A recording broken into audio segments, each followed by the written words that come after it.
Kapitulli 11. Kush ka forcë të madhe shpirtërore?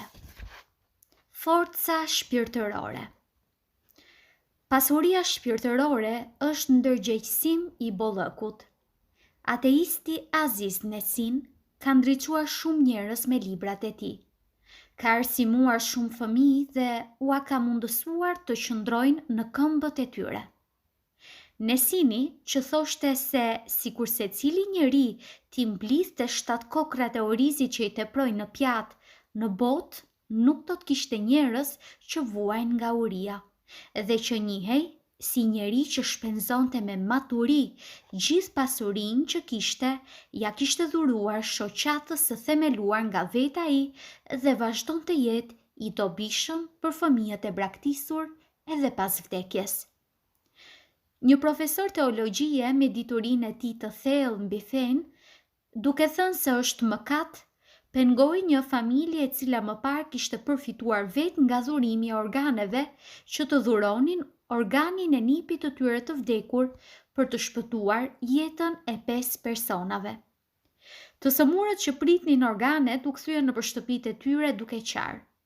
Kush e di se sa njerëz të tjerë kanë ndikuar ky profesor duke përdorur frikën e mëkatit. Albert Einstein, Abraham Lincoln, Aldous Huxley, Carl Sagan, Bertrand Russell, Helen Keller, Thomas Edison, Van Gogh, Sigmund Freud, Bill Gates e qindra të tjerë të cilëve nuk po ua përmend emrin, i kanë dhënë shumë botës dhe kanë bërë gjëra të dobishme për njerëzimin, por që kanë qenë ose ateist ose nuk kanë qenë pjesëtar të asnjë feje.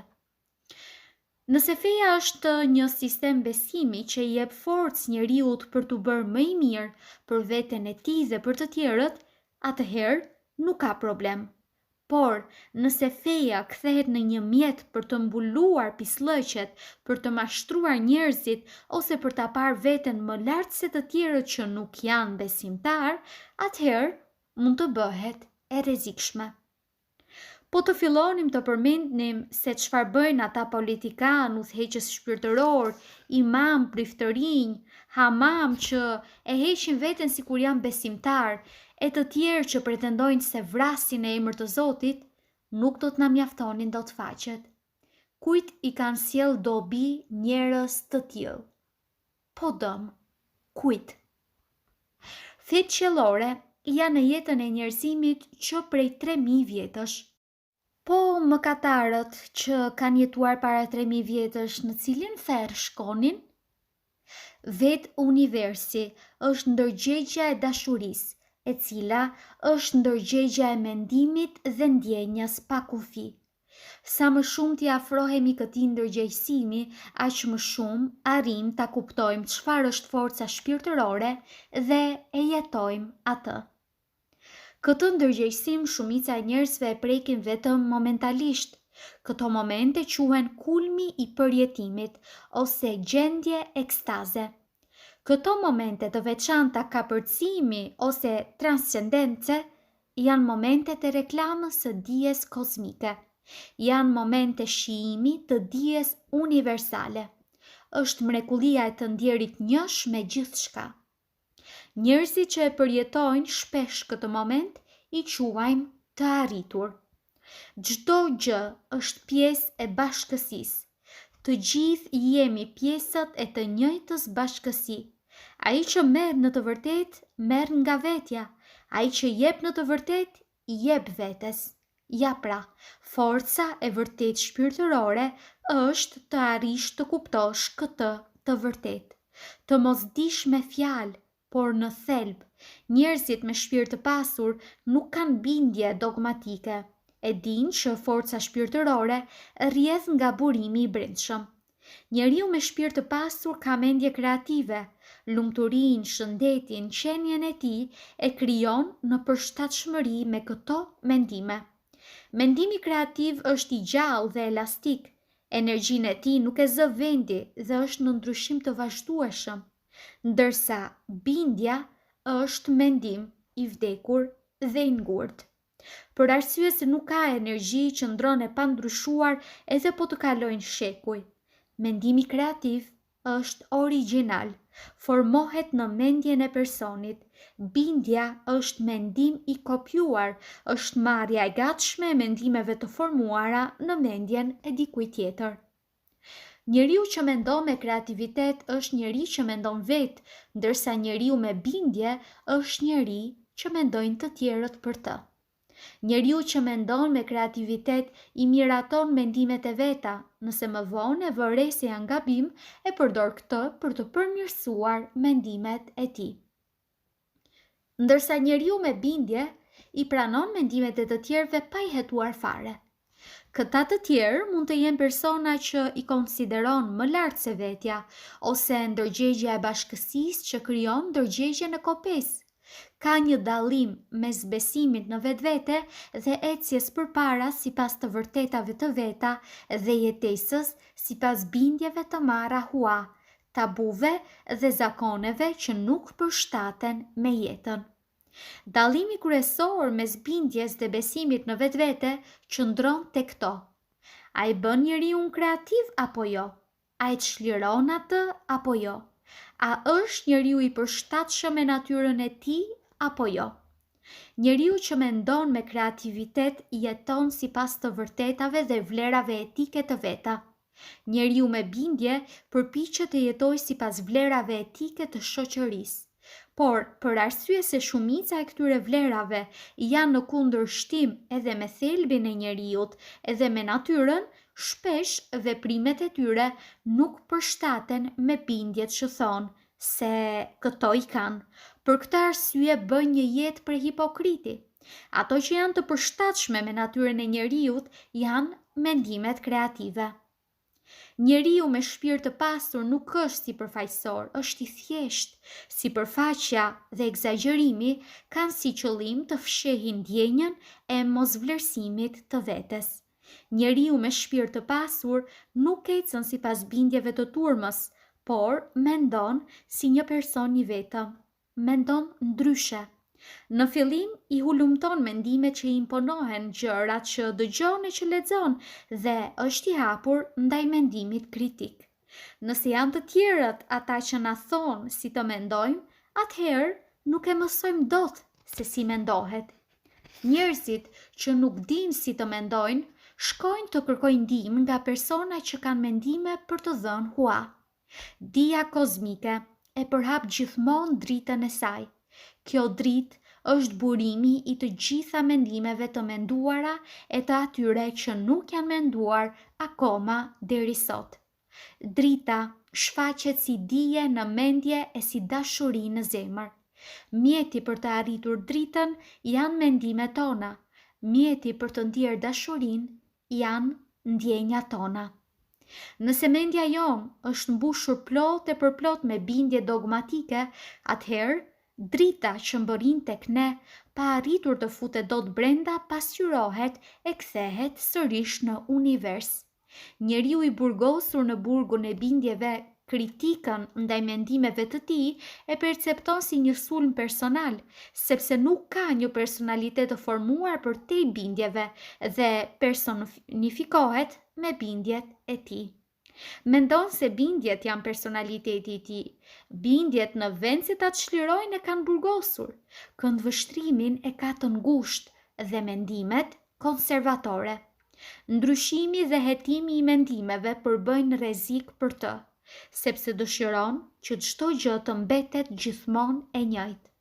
Pikërisht, ky mendim është në kundërshtim me pasurinë e shumëllojshmërinë e natyrës, ndërsa të mendosh kërkon përgjegjësi. Mendja budallait është shumë e populluar me mendime boshe, me bindje të pagjykuara, me frikë. Le t'i vëmë vesh fjalëve të këngës së John Lennon, i cili nuk e cilëson veten e tij si ateist, por si spiritualist. Kënga Imagine, imagjino. Imagjino si kur parajsa nuk ekziston, poshtë nesh nuk ka parajs, si për nesh qielli i madh.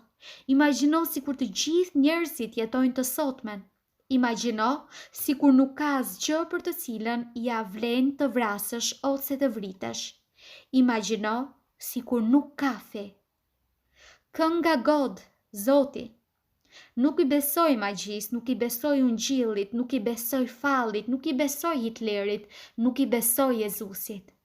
Pasuria e vërtet shpirtërore nuk fitohet duke u bërë pjesëtar i fesë që themi se mbrojmë, nuk fitohet duke praktikuar ritualet e saj, por me një mënyrë jetese të dobishme për veten dhe për të tjerët. Kapitulli 12. Mendja e hapur është mendja e ndërgjegjshme. Mendja e njeriu të ditur është e hapur. Aty mund të futen mendime të zgjedhura, mund të futen mendime dhe ide cilësore e me frekuencë të lartë. Meditimi është mjeti i boshatisjes së mendjes. Duhet të hapet vend në mendje në mënyrë që mendimet e reja të gjejnë vend ku të strehohen.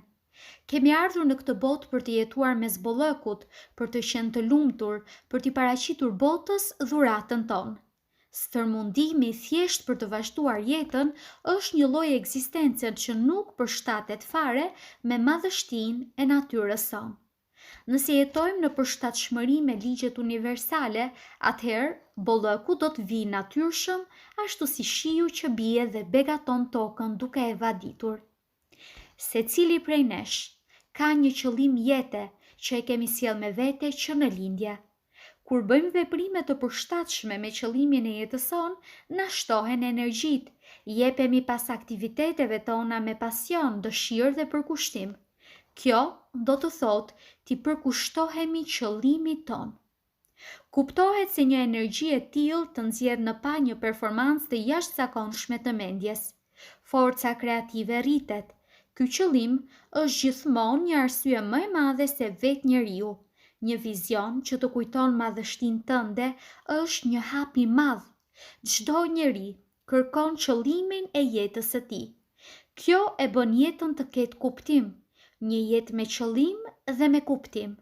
Teksa ecni në rrugën e një jete të tillë, edhe njerëz të tillë tërhiqen tek forca dhe misioni juaj, sepse forca e brendshme është tërheqëse si magneti dhe tërheq pranë vetes njerëz që janë të ndërgjegjshëm për forcën e brendshme.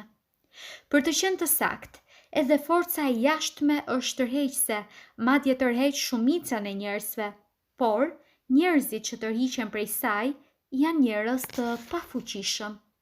Sipas jush, a është rastësi shoqëria me njerëz që janë të dobishëm për veten e për të tjerët, të pasur, të shëndetshëm apo të lumtur?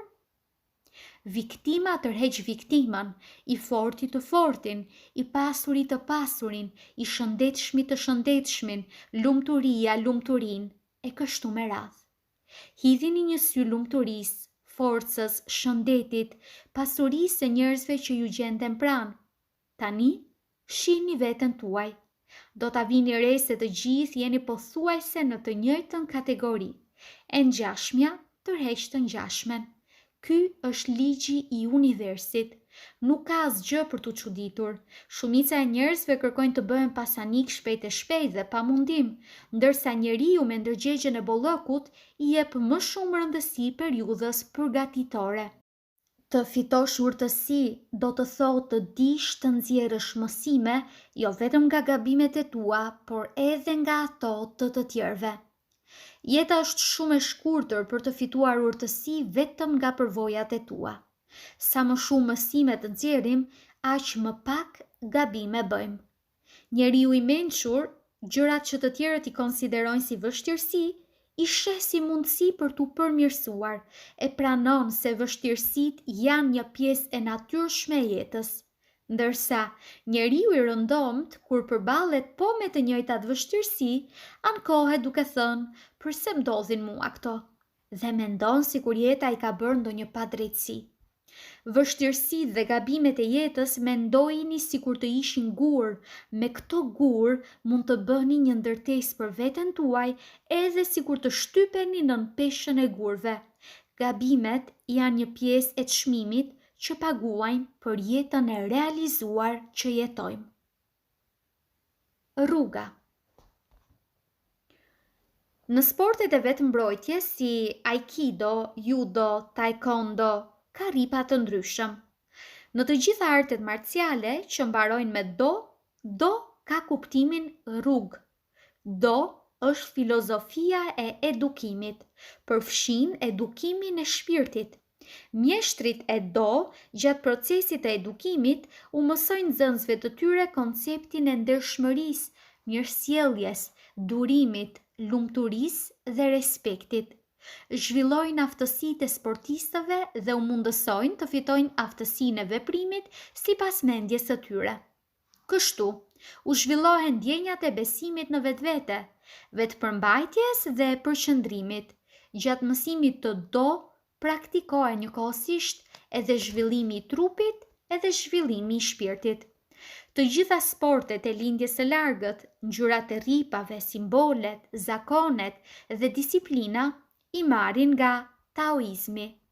Edhe Tao ka përsëri kuptimin në rrugë. Ngjyra e bardhë, e verdhë, portokalli, jeshile, blu, kafe dhe e zezë simbolizojnë rrugëtimin e kryer. Shumica prej nesh shpandejnë se ngjyra e zezë është pika e fundit e mjeshtërisë, pika e mbërritjes, ndërkohë që personi i cili ka arritur rripin e zi ka përfunduar fazën përgatitore dhe është gati për të nisur udhëtimin. Urtësia ka nevojë për një fazë të gjatë përgatitore. Njeriu i pajisur me ndërgjegjësimin e bollokut e di mirë rëndësinë dhe vlerën e fazës përgatitore. Secili prej nesh thur imagjinata sipas nivelit tonë të urtësisë. Madhësia e imagjinatës përcaktohet nga madhësia e mendimit. Askujt nuk i ka dobi të tregohet modest kur thur ëndra. Shumica e njerëzve janë të mendimit se nëse thurin ëndra të vogla, do t'u realizohen. Nëse thurin ëndra të mëdha, nuk do t'u realizohen, kështu që kanë frikë të ndërrojnë gjëra të mëdha. Madje pandehin se po të kërkojnë gjëra të vogla në lutjet e tyre, do t'u pranohen më shpejt. Ajo që frikson shumicën e njerëzve nuk është të qenit i vogël, por të bërit i madh, sepse edhe realizimi i ëndrave të mëdha edhe të bërit njeri i madh sjell me vete përgjegjësi. Shumica e njerëzve më parë preferojnë të mbeten të vegjël sesa të marrin përgjegjësi. Ëndrat e mëdha kërkojnë guxim, kreativitet, këmbëngulje dhe përpjekje. Ai që ka ëndra të tilla mbart në veten e tij edhe forcën shtytse. Kjo forcë shtytse është ajo që na bën të ngrihemi në mëngjes nga shtrati me entuziazëm, ta fillojmë ditën të motivuar e të përqafojmë me entuziazëm qëllimin për të realizuar ëndrat tona. Nuk ka asnjë ëndër që të mos mbart me vete forcën për ta realizuar atë. Po të mos ishte kështu, nuk do të ëndërronim atë gjë, nuk do ta kishim menduar atë gjë, por ëndrat nuk realizohen duke ndenjur këmbën kryq. Nëse nuk përpiqemi aq sa duhet për të realizuar ëndrat tona, hap pas hapi e shtym veten drejt burgut të dështimit.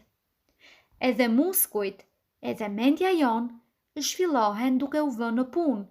Hekuri që punon shkëlqen. Hekuri i harruar në një qoshe është i destinuar të ndryshket. Kapitulli 13. Një rikujtim i gjatë. Ju jeni një magnet. Magneti ka forcë tërheqëse. Mendimet tona janë magnet. Çfarë të mendoni më shumë, atë të riqni në jetën tuaj, sepse mendimet fitojnë dimension material. Ndryshimi i vetëm mes mendimit e materjes është numri i frekuencave. Çdo mendim ka nga një frekuencë. Nëse një mendim e mendoni shpesh ose ëndërroni, atëherë puna, dashuria, të ardhurat, makina, shtëpia që përshtaten me frekuencën tuaj, bëhen tuajat. Sepse frekuencën e atij mendimi e përfshini në fushën tuaj tërheqëse, mendimet lëshojnë përreth një sinjal magnetik. Këto sinjale rikthehen tek ju. Çdo sinjal rikthehet në burimin e tij dhe futet në marrëdhënie me njerëz, ngjarje, situata që kanë po të njëjtën frekuencë.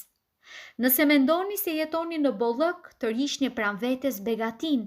Nëse mendoni vazhdimisht për sëmundjen, Së mureni shpesh, nëse bëni një jetë si përfaqësore, tërhiqni në jetën tuaj njerëz të cekët.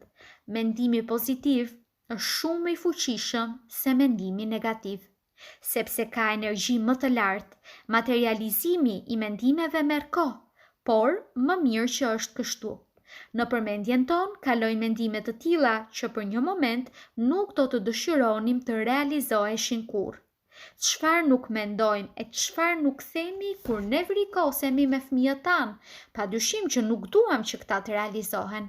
Për këtë arsye, ligji universal kërkon që mendimet të përsëriten shumë përpara se të realizohen, dhe midis mendimit dhe realizimit vendos kohën si tampon, me qëllim që të ndryshojë mendje. Në të vërtet, nëse do të realizoj çdo gjë që mendojmë, jeta jonë do të ishte një ferr i vërtet. Aq shumë gjëra negative mendojmë. Çdo gjë që keni në jetë, çdo gjë që ju pëlqen e çdo gjë që nuk e honip si dot, e keni tërhequr vetë në jetën tuaj. Mund të mendoni, aksidentin rrugor nuk e kam tërhequr unë, sëmundje nuk e kam tërhequr unë, nuk e kam tërhequr unë pushimin nga puna. Të gjitha ju i keni tërhequr. Të arrish ta kuptosh apo edhe më saktë të arrish ta pranosh këtë të vërtet është shumë e vështirë. Por kur t'ja arrini, jeta ka për t'ju ndryshuar krejtësisht. Çdo gjë e formoni ju me mendimet dhe ndjenjat tuaja. Për arsye se nuk e dim çfarë bindjesh janë magazinuar në subkonsciencën tonë, për arsye se në shumicën e rasteve jetojmë me mendime automatike. Besojmë se gjërat që tërheqim në jetë nuk shkaktohen prej nesh. Forca është brenda jush. Këtu qëndron sekreti. Gjërat që tërhiqni në jetë janë materializimi në dimensionin fizik i emocioneve që ndjeni më shpesh. Kur mendoni gjëra të mira, e ndjeni veten plot energji. Kur mendoni gjëra të këqija, e ndjeni veten keq. Grumbullimi i këtyre mendimeve ju shfaqet në jetë si realitet. A është e njëjta botë e një personi që vazhdimisht ankohet, është i trishtuar, e flet vazhdimisht për sëmundjet, me ato të një personi i cili e përfaqëson jetën gjithë emocion dhe e përqafon atë? Me mendimet dhe ndjenjat e sotme ndërtoni të ardhmen, ndërsa e sotmja është pasqyrimi i mendimeve tuaja të djeshme. Mendimi merr jetë me forcën e ndjenjave, mendimi që vjen i rastësishëm për arsye se nuk shoqërohet me ndjenja, zbehet. Zakonisht me çfarë ndjenja zgjoheni në mëngjes, ashtu ju kalon edhe dita. Mendoni reflektimin e kësaj për gjatë gjithë jetës suaj. Nëse e filloni ditën mirë dhe jeni në gjendje shpirtërore të lumtur, për sa kohë nuk lejoni asgjë t'ju ndryshojë gjendjen shpirtërore, me anë të ligjit të tërheqjes, do të tërhiqni në jetën tuaj persona e situata që do t'ju bëjnë të vazhdoni të ndjeheni të lumtur. Energjia ndjenjave tuaja përhapet si sinjal në të gjithë universin dhe tërheq më shumë drejt jush. Sa më mirë që ta ndjeni veten, aq më shumë lumturi tërhiqni drejt vetes, madje me një trend në rritje. Kur jeni të mërzitur, të nervozuar ose të semëruar, mund ta ndryshoni këtë me lehtësi. Mjafton të ndryshoni mendimet, dëgjoni muzikë ritmike të gëzueshme, shikoni një film, komedi, këndoni, bëni ushtrime gjimnastikore, kërceni, do ta vini re se edhe ndjenjat do t'ju ndryshojnë. A mendoni se nuk ju vjen natyrshëm të veproni kështu? Pavarësisht kësaj, bëjeni. Është më mirë se të mbytesh brenda ndjenjave negative. Gjithashtu, nuk shpëtoni vetëm momentin, të jeni të bindur se ndikoni gjithë të ardhmen. Kur të arrini ta dalloni paralelizmin mes ndjenjave, mendimeve dhe ngjarjeve që ju ndodhin, atëherë do ta kuptoni se jeni vetë ju që formoni realitetin tuaj. Çdo gjë është në mendjen tonë. Jemi ne ata të cilët kur dëshirojmë diçka themi, kjo është shumë e madhe, kërkon shumë kohë të realizohet. Jemi sërish ne që themi, kjo është diçka e vogël, mund të realizohet menjëherë. Këto janë njësi matëse që i përcaktojmë ne vetë. Universi nuk ka rregulla të tilla. Universi nuk sheh ndonjë dallim mes kërkesave të vogla dhe atyre të mëdha. Shpejtësinë e realizimit e përcakton forca e energjisë. Ju ku e ndjeni vete më rehat? Ku mendoni se meritoni? Çdo gjë mund të ndryshojë në një çast. Nëse mendoni gjëra të njëjta, do të jetoni të njëjtat situata. Kur hidhni syt në drejtime të tjera, shikoni pamje të ndryshme dhe nuk ndryshojnë mendimet. Shumë njerëz shohin gjendjen e tyre aktuale dhe thonë: "Ky jam unë." Jo, ju nuk jeni ky, ju jeni diçka shumë më e madhe se kaq. Ju ishit ky në të shkuarën, tani mund të ndryshoni. Të nesërmen në ndërtoni me mendimet e sotme, e çfarë mund të prisni të ndryshojë nëse nuk ndryshoni mendimet dhe këndvështrimi mbi jetën. Marrëdhëniet, situata financiare, shëndeti juaj, rrethi juaj shoqëror mund të ndryshojnë në një kohë shumë të shkurtër. Kur të ndryshoni vlerësimin për veten, do t'ju ndryshojë edhe realiteti. Çfarë mund të bëni tani për ta ndërtuar jetën tuaj nga e para? Bëni listën e gjërave për të cilat jeni mirënjohës. Kjo do t'ju ndryshojë mendimet dhe energjinë. Kjo listë do t'ju ndryshojë dhe do t'ju ndihmojë të përqendroheni jo tek gjërat që nuk dëshironi, por tek ato gjëra që dëshironi. Tek çfarë gjëje të përqendroheni, atë të rriqni në jetën tuaj. Mësoni të jeni mirënjohës. Çdo mbrëmje përpara se të flini, mundohuni ta mbyllni mbrëmjen me mirënjohje për gjërat që keni. Çdo mëngjes kur zgjoheni, falenderoni që keni këmbë, që keni dhëmbë që mund t'i lani, flokë që mund t'i krihni, me këmbët që ecni, syt për të parë, punë ku mund të shkoni, një partner që ju dashuron, miq e shëndet të plotë. Falenderoni që jetoni dhe keni gjendje të mirë mendore. Vlerën e gjërave që ju janë bërë rutinë arrini atëherë kur nuk keni mundësi t'i bëni më. Kjo vlen edhe për frymëmarrjen. Falenderoni që arrini të merrni frymë. Të falenderoni do t'ju sjell më shumë gjëra që meritojnë falenderim. Dijani vlerën gjërave që bëni, që keni dhe që jeni. Ndjenja e mirënjohjes ka të bëjë me vlerësimin. Gjërat që vlerësoni tërhiqen drejt jush. Të vlerësosh formon një forcë të madhe tërheqëse. Imagjinata është një mjet tepër i rëndësishëm për të ndryshuar jetën tuaj. Të imagjinosh është një provë pamore, sepse çdo gjë që bëhet në mendje materializohet edhe në dimensionin fizik. Nëse nuk arrini as ta imagjinoni diçka, nuk e realizoni dot atë. Çdo gjë e madhe apo e vogël fillon me imagjinatën. Nuk e kam fjalën për t'jetuar një jetë imagjinare, e kam fjalën tek imagjinata. Subkonscienca nuk e dallon ndryshimin mes realitetit dhe imagjinatës. Në një eksperiment të bërë me lojtarët e basketbollit, është vënë re se tek ata që bëjnë stërvitje reale, muskujt zhvillohen 24%. Tek ata që kryejnë stërvitje imagjinare, muskujt zhvillohen 23%, ndërsa tek ata që nuk zhvillojnë fare stërvitje, muskujt janë në 0% zhvillim.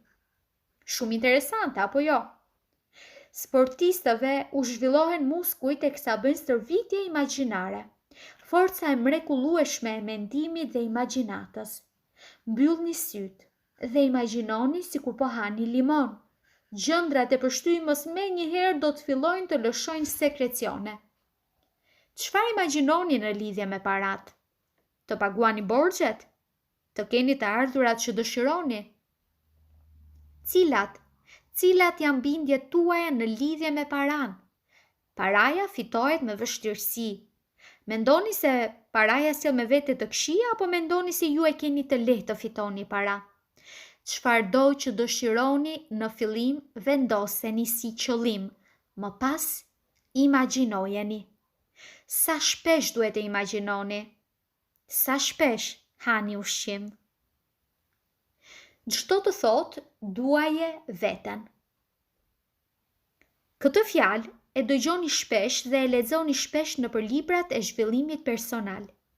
Shumë njerëz janë të mendimit se të duash veten është egoizëm. Të duash veten fillon me pëlqimin e vetes. Njeriu që i pëlqen vetja është egoist, vendos gjithmonë në qendër unin e tij. Në të vërtetë, nuk mund të doj as veten e tij dhe as të tjerët, sepse aty ku ka mendje madhësi, nuk ka dashuri. Njeriu që do veten është njeriu që është në paqe me veten e tij. Është ai njeri i cili vlerëson me modesti anët e tij pozitive dhe negative dhe kërkon gjithmonë të përmirësoj veten. Të tjerët mund t'u japim vetëm atë që kemi vetë. Atë mund t'u japim. Nëse ndjejmë dashuri për veten tonë, mund ta shpërndajmë këtë dashuri edhe tek të tjerët.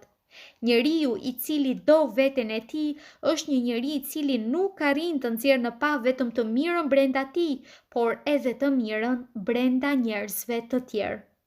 Njerëzit që gjenden pranë atij që e do veten, fillojnë të bëhen si ai dhe të fillojnë edhe ata ta duan më shumë veten e tyre. Dashuria është ngjitse. Aromën e parfumit të dashurisë e ndjejnë edhe të tjerët. Përmirësimi është rruga që bëhet nga mendjemadhësia drejt pëlqimit të vetes. Zhvillimi është rruga drejt njohjes së vetvetes. Njeriu që e do veten e tij nuk është egoist, por njeri që i jep rëndësi vetes. Vetëm njeriu që arrin të bëhet unë mund të bëhet ne. Jeta është rrugëtimi që bëhet nga unë në ne, nga ne tek një. Bëni listën e anëve të mira të personave me të cilët kaloni shumë kohë. Me disa prej tyre mund të keni edhe marrëdhënie të këqija. Çdo njeri ka anën e tij pozitive. Po të fokusoheni tek ana e tyre që pëlqeni dhe vlerësoni më shumë, automatikisht do të ndryshojë edhe qëndrimi juaj ndaj tyre. Ky ndryshim ka për të ndryshuar edhe përqasjen e tyre ndaj jush. Le ta supozojmë se pavarësisht se ju e bëni pjesën tuaj, ata nuk ndryshojnë. Atëherë, në një mënyrë apo tjetrën kanë për të dalë nga jeta juaj. Ligji i tërheqjes nuk i mban pranë dy persona frekuencat e të cilëve nuk përshtaten. Duke u rritur frekuenca juaj, edhe personat rreth jush do të ndryshojnë. Jeni ju që ndërtoni realitetin tuaj. Pjesa e dytë e librit. Pjesa e dytë. Shkallët e procesit të ndërtimit të realitetit. Ndërtimi i realitetit. Ndjeni se ju ka marrë uria. Shikoni frigoriferin. Nuk ka asgjë tjetër përveç se pak ullinj, djathë të ndenjur dhe bukë të tharë. Çfarë ju ka shkuar në mendje? Çfarë ushqimi do të hanit me dëshirë? Në shtëpi nuk i keni përbërësit për të gatuar ushqimin që ju ka shkuar mendja. Mbi të gjitha, as nuk dini të gatuani, por dëshironi të mësoni të gatuani dhe të hani ushqimin që ju pëlqen. Ja ku ju paraqit rasti. 1. Përcaktoni gjërat që dëshironi. Në fillim, vendosni se çfarë ushqimi do të hani me kënaqësi. Në bazë të zgjedhjes do të dini se për cilët përbërës keni nevojë që të bëni gatimin. 2. Rrisni vibrimin tuaj. Shikoni dhe shkoni në vendin ku shiten produktet që keni nevojë. Merrni produktet dhe paguani për vlerën e tyre. Për të bërë këtë pagesë, ju duhet të keni burime financiare të mjaftueshme. 3. Lejoni. U kthyet në shtëpi, por në atë moment në televizor fillon një program që ju pëlqen. Imagjinoni sikur jeni duke thënë: kush merret me gatimin tani? Për më tepër kam shumë dyshim se nuk do të më dalë e shijshme. Po sikur të mos jetë fare i mirë ushqimi që do të gatuaj. Më mirë të bëj siç veproj gjithmonë. Mund ta mposh urinë me bukë të tharë, pak djathë të ndenjur dhe disa kokra ulli. Ndërkohë që mund të ndjek edhe programin në televizor. 4. Vihuni në lëvizje.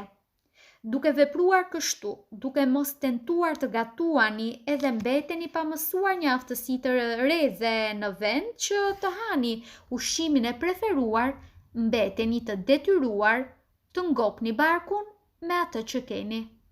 Ka një dallim të madh mes ngopjes së barkut dhe të ushqyerit mirë. Jeni ju që e përcaktoni se çfarë meritoni.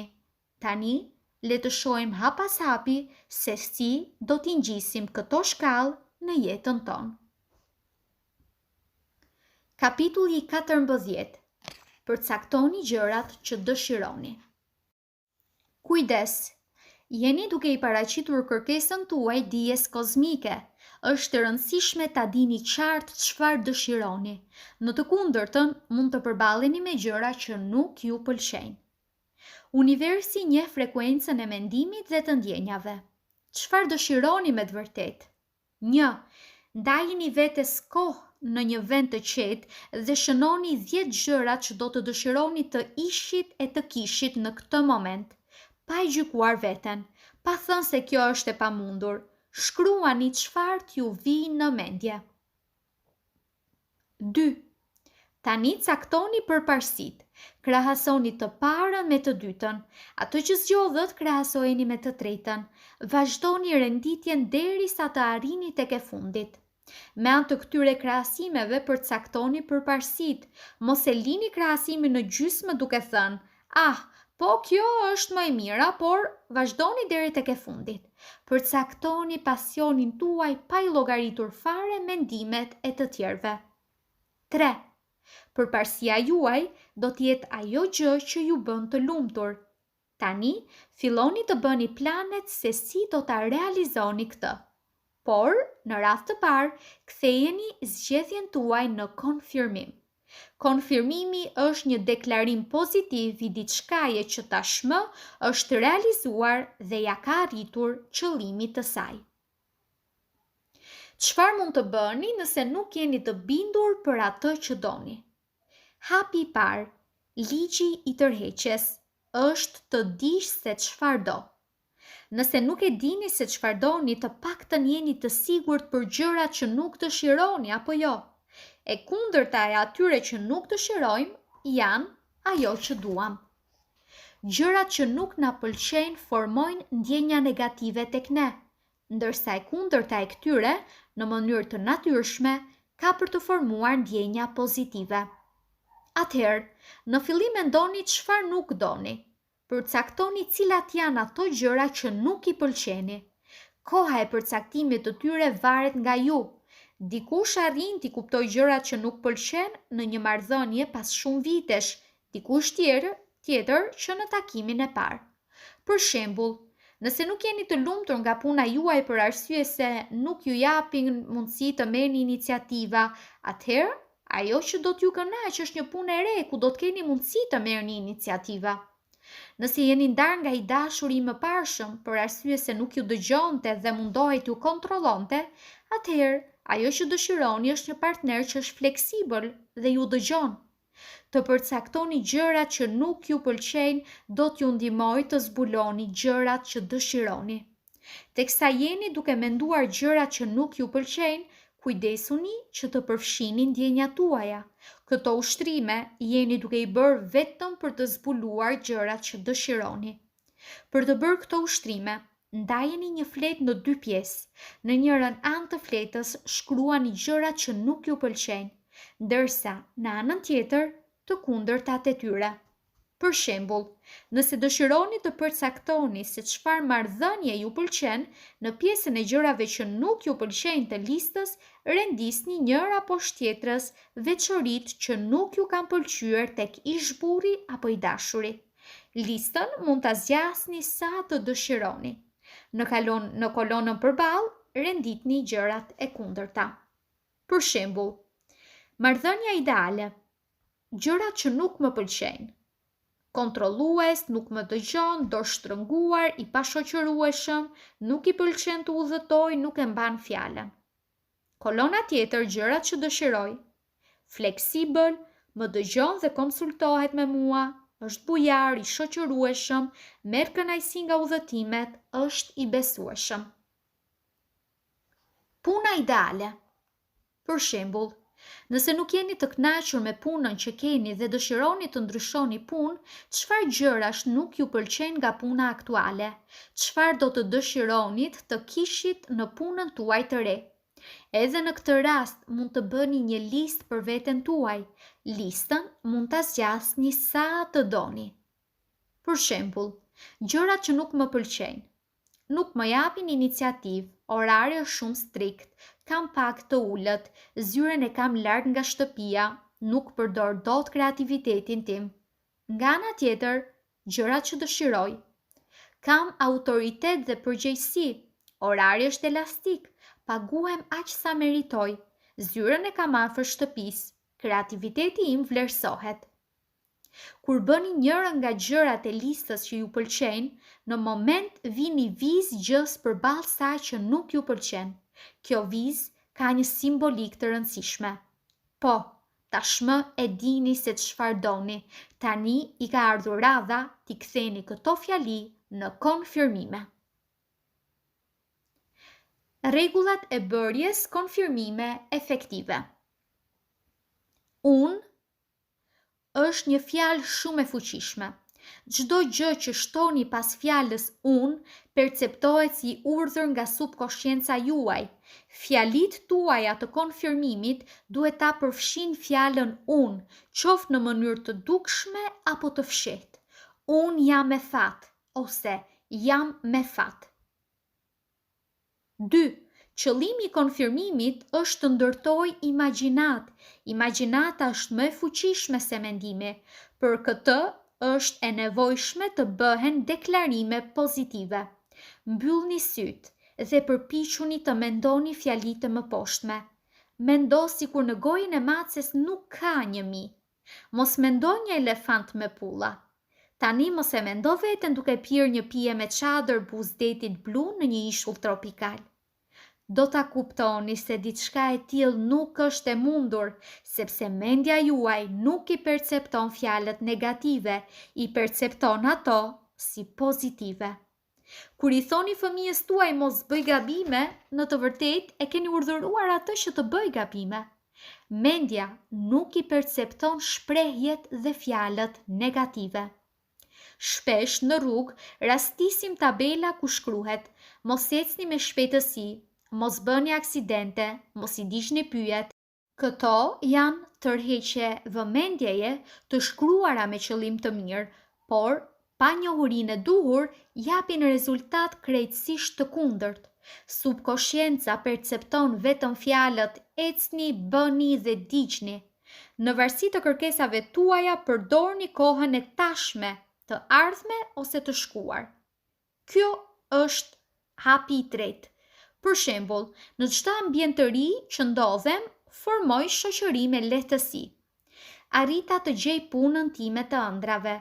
Gjithmonë gjej kushte ekonomike që i përgjigjen me lehtësi të gjitha nevojave të mia. Nëse do të përdorni kohën e ardhme, do të gjej punën time të ëndrave, atëherë universi vazhdimisht do ta shtyjë këtë kërkesë në të ardhmen. 4. Formoni fjali të shkurtra. Formoni fjali thelbësore duke menduar se çdo fjalë e saj do t'ju kushtoj $10,000. Fjalitë e gjata e përgjumin mendjen. 5. Bëhuni specifik.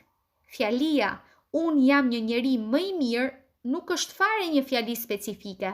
Fjala i mirë në këtë rast është një shprehje relative. Më i mirë se kush? Më i mirë se çfarë?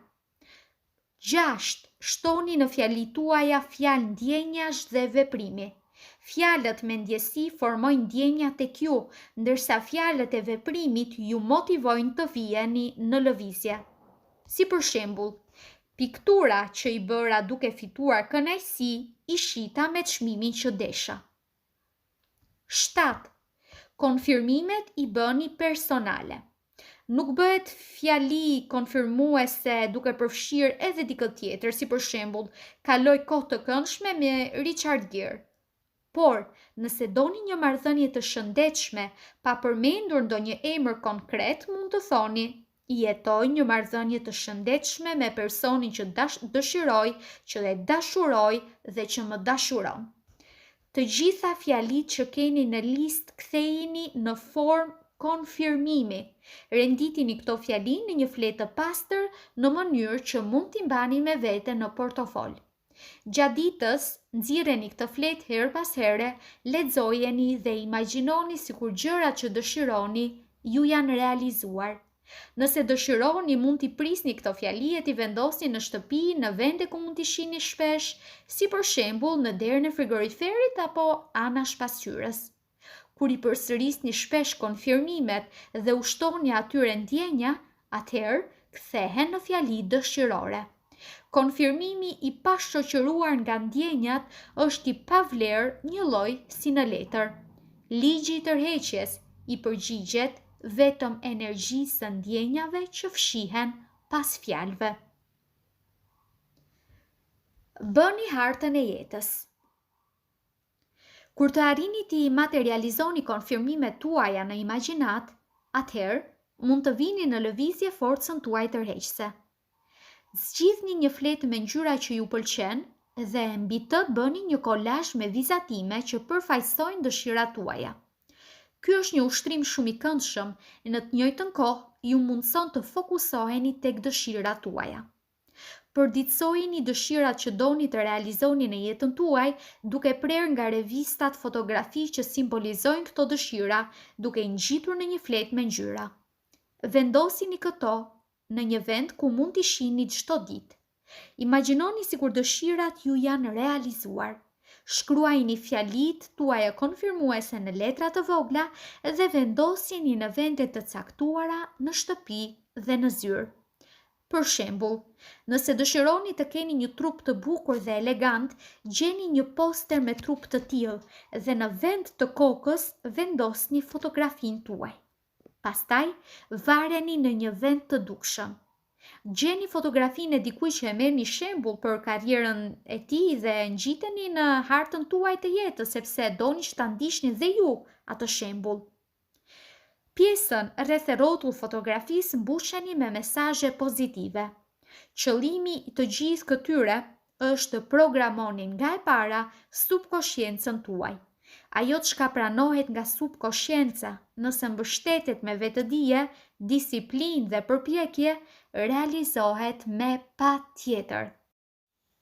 Nga ata që gjatë trajnimeve tona i kemi mësuar të bëjnë kolazhe me figura që simbolizojnë dëshirat e tyre, nuk ka asnjë që të mos i ketë realizuar këto dëshira në jetën e tij.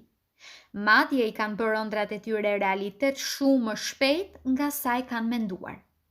Harta e jetës është materializimi i vitrinës tuaj të ëndrave. Shkruani një letër. Shkruajini një shoku, shoqes tuaj një letër të mbushur me ndjenja, gjoja sikur ju janë realizuar të gjitha dëshirat. Nuk është nevoja që ta dërgoni këtë letër. Qëllimi i kësaj letre është që gjatë shkrimit të ndjeni dhe të imagjinoni sikur ëndrat ju janë realizuar me të vërtetë. Në këtë mënyrë, përdorni në të njëjtën kohë kanalet pamore, dëgjimore dhe kinestetike që sugjerohen në NLP, Neuro Linguistic Program.